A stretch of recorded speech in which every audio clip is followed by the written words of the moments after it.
the Zodiac Killer. This name still sends chills down spines, a stark reminder of a terrifying period in American history. The late 1960s saw a wave of fear wash over Northern California as a shadowy figure, dubbed the Zodiac Killer, began a spree of brutal attacks. He targeted young couples, often in secluded areas, shrouding his crimes in mystery and leaving behind a trail of blood and unanswered questions. The Zodiac Killer wasn't content with just taking lives. He craved attention, notoriety. He taunted authorities and the public with cryptic messages, ciphers, and threats, turning his horrific acts into a twisted game that captivated and terrified the nation. The Zodiac's first confirmed victims were young sweethearts, Betty Lou Jensen and David Arthur Faraday. Their first date ended in tragedy on a cold December night in 1968. Their lives brutally cut short on Lake Herman Road. This marked the beginning of a nightmare. Months later, on the 4th of July, the killer struck again. Darlene Ferrin and Michael Mageau were enjoying an evening at Blue Rock Springs Park when the Zodiac, cloaked in darkness, opened fire, killing Darlene and leaving Michael severely injured. The fear intensified.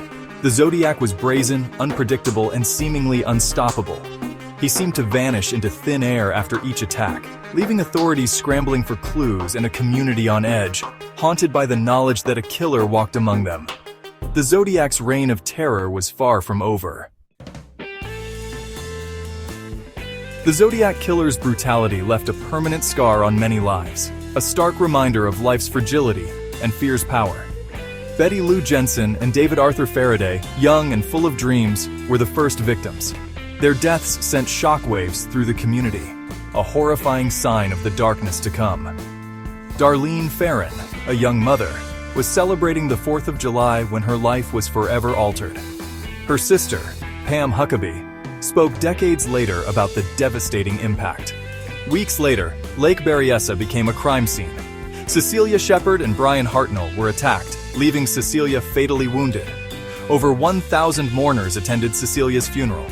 The Zodiac's final confirmed victim was Paul Stein, a San Francisco taxi driver. His murder shattered the illusion of safety even within a crowd. While the Zodiac Killer's reign of terror instilled fear and claimed the lives of innocents, two individuals, Michael Mageau and Brian Hartnell, emerged from the darkness, forever marked by their encounters but alive to tell their stories.